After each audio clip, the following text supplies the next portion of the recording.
নমস্কার বন্ধুরা, টুম্পাস কিচেনে সবাইকে স্বাগত। আজ কোনো রান্নার রেসিপি নিয়ে আসিনি, আমরা কিভাবে মাশরুম পরিষ্কার করি সেটাই আজ দেখব।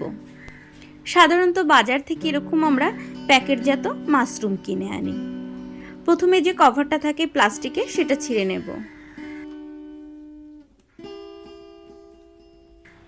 দেখুন, মাশরুমের গায়ে বেশ অনেক মাটি, ধুলো, অনেক কিছুই থাকে।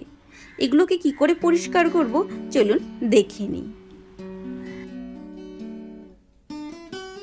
প্রথমেই মাশরুমগুলোকে একটি পাত্রে জলের মধ্যে ভালো করে 2-3 মিনিট ভিজিয়ে রাখব। এর ফলে কি হবে, মাশরুমের গায়ে যে মাটিগুলো আছে সেগুলো গলে যাবে আর পরিষ্কার করতে অনেক সহজ হবে। এখানে আমি 2 বার জল পরিবর্তন করে মাশরুমগুলোকে ধুয়ে নেব। মাশরুমগুলো আমাদের বেশ পরিষ্কার হয়ে গেছে। এখন জল ফেলে জল ঝরিয়ে নেব। খুব ভালোভাবে ধুয়ে নিয়েছি। এখন মাশরুমের গায়ে একটা হালকা পর্দা মতো থাকে, সেটাকে ছুলে নিতে হবে। সেদ্ধ আলুর খোসাটা ঠিক যেমনভাবে ছুলে ঠিক সেইভাবে ছুলে নিতে হবে। একটু খেয়াল রাখতে হবে মাশরুমগুলো যেহেতু খুব নরম থাকে ভেঙে না যায়। ঠিক এই যে মোটার মতো অংশটা আছে তার পাশ থেকে একটু হালকা করে চাপ দিলেই খোসাটা বেরিয়ে আসে।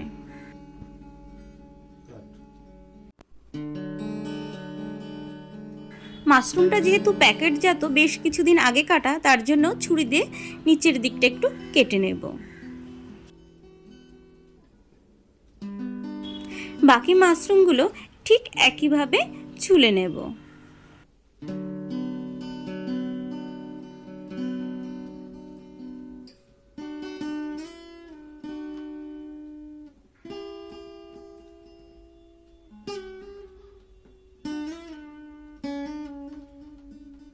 সব মাশরুমের খোসাটা ছাড়িয়ে নিয়েছি।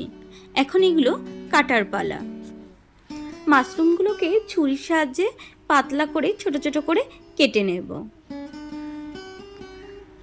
ওই একটি মাশরুমকে 4-5 টুকরো করে নেব।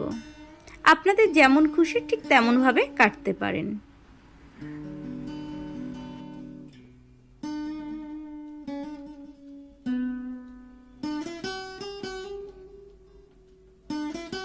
সব মাশরুমগুলো আমরা কেটে নিয়েছি। এখন ঈষৎ উষ্ণ জল দিয়ে মাশরুমগুলোকে ধুয়ে নেব।